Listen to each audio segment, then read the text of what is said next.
Alright, folks, I have an interesting video that I want to talk about.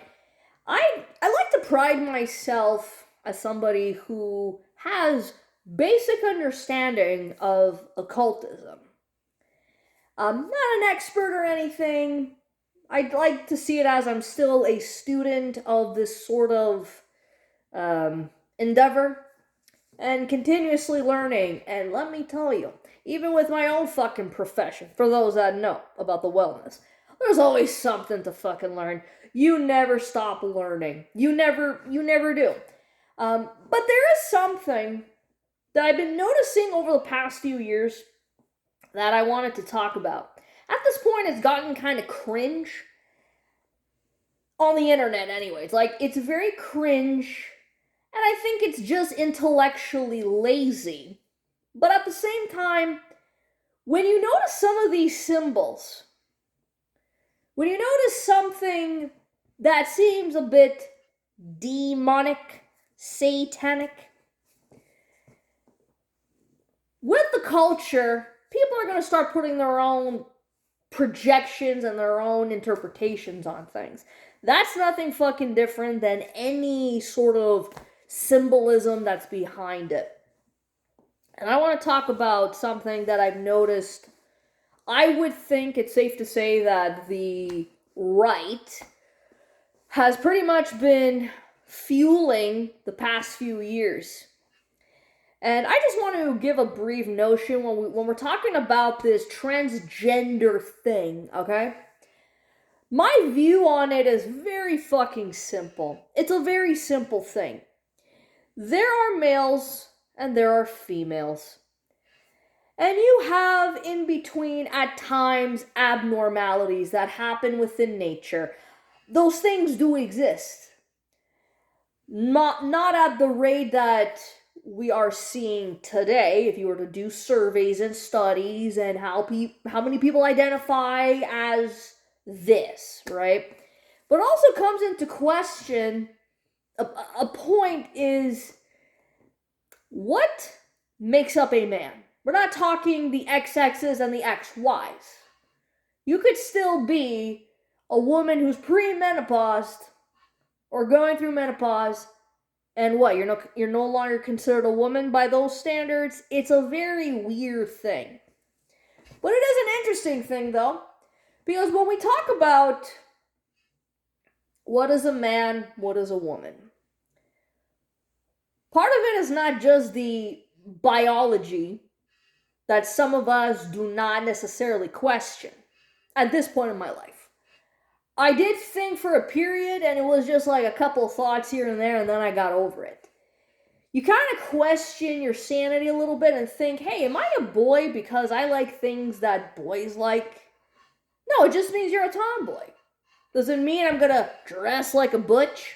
I'm not trying to look butchy. I'm not even putting in the effort. I don't have to look butch. I'm not trying to. Even when I had my shaved head, people thought I was gay. Again, I said it back then, I'll say it now. I didn't know that lesbians own the shaved head look. It's a little bit odd for me. Apparently forgot lesbians with long hair actually fucking exist. It's like that whole thought went out the fucking window. So you're more questioning the expression of your gender. Excuse me, I should say sex. You're expressing your masculinity and your femininity.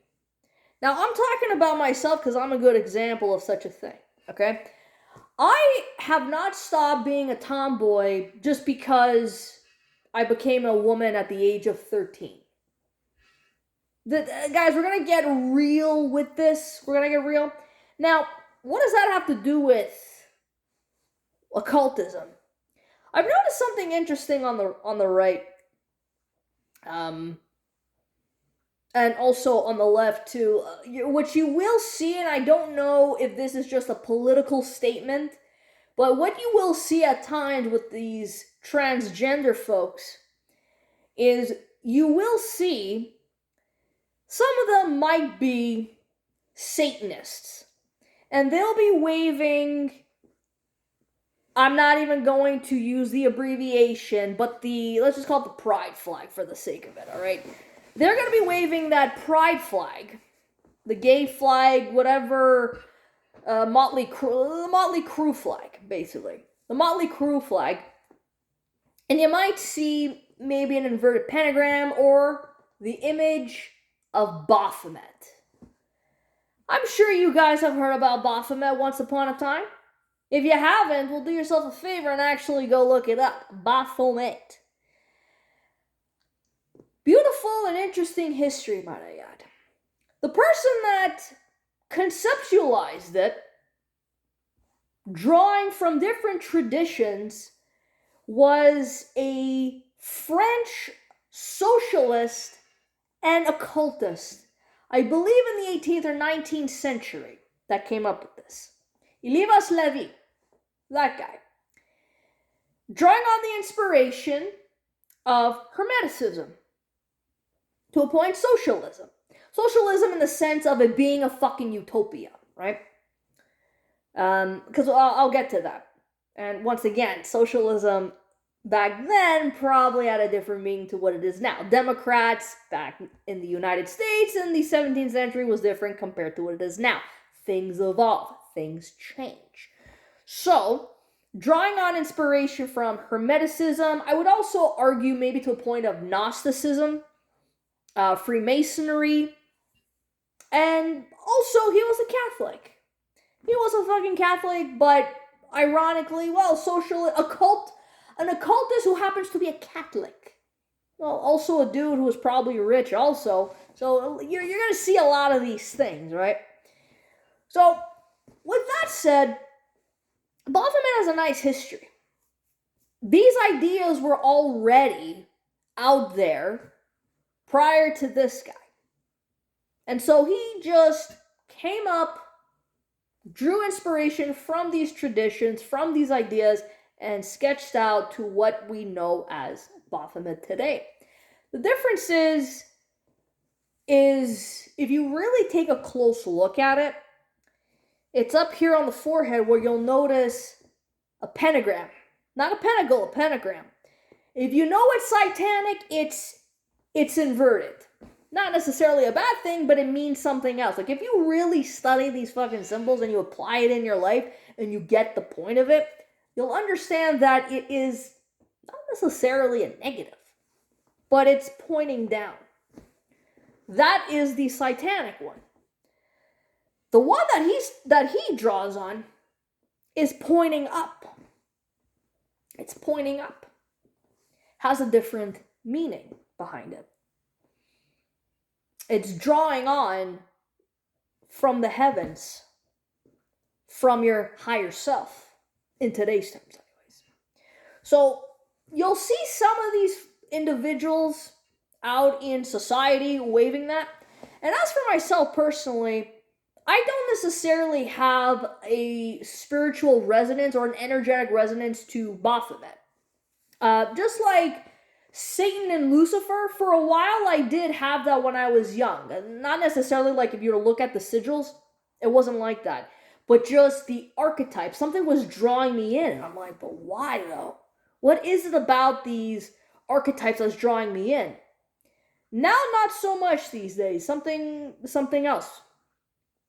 Another archetype that I mix in with other things that are in line with my will. I guess you could also make the argument even skeletons and skulls. Very, don't be surprised if you find a lot of people with this type of aesthetic or imagery on the left-hand path. It's not a surprise. But you'll find some people on the left-hand path that will utilize Baphomet. You'll see that. But for me personally, I don't resonate with it. Maybe not at this point in my life, maybe never, but you do see it. I'm desensitized when I look at it. I don't see it as a demonic figure. I can understand why people see it's demonic. That's where we get to the right. These Christians, these Catholics, whatever you want. Again, grifters or not. Excuse me. Almost knocked the fucking thing over. So why am I saying this? Because when people are going to start seeing transgenderism mixed in with Baphomet, they're automatically going to go to this whole thing of, you see, this is their idol. This is the God that they worship. I'm going to tell you right now, you get that shit out of your fucking head. Get it out of your head. For you to be taking these things literally, you're missing the point of occultism. You're missing the point of mysticism and symbology and metaphysics. You're missing the point. I would equate Baphomet, what would be like a nice equivalent? Yin Yang. It's almost the exact same thing. The same ideas, more or less, but in a different variation. And the reason why I bring this up is not because, it's not because, oh, you're defending the transgenders. The transgenders could try to defend themselves. I have nothing to defend them for. Okay? Except when it comes to forcing an ideology onto kids that are still shitting their fucking pants. And they know that they're in the wrong body. I doubt that. I really fucking doubt it, okay? I really do. So that's the thing. What is the point of Baphomet? What's the point of it? The point of Baphomet,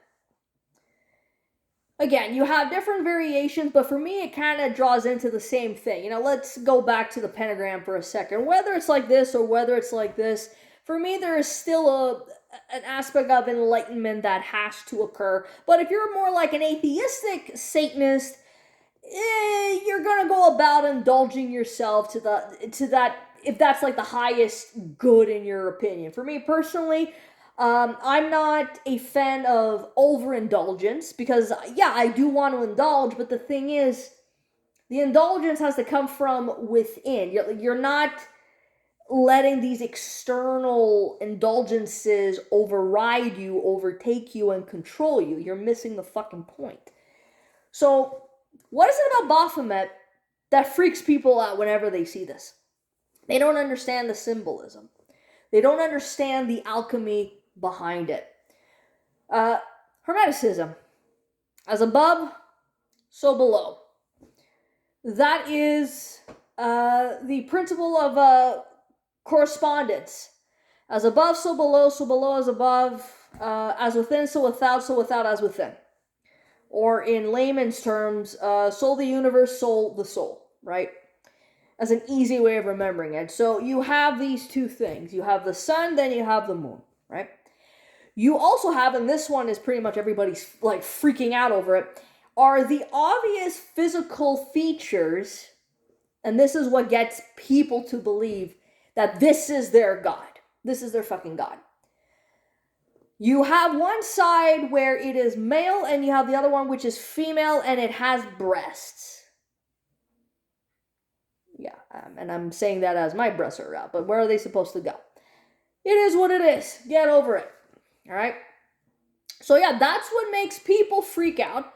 And plus it has hands of humans, head of a goat, sitting on top of the world.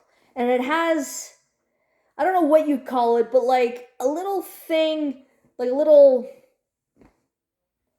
not quite sure what I would call it, but like kind of like a crown of, or a little something with fire on its head. Well, that has to do with the lighting of consciousness, the intellect, the awakening.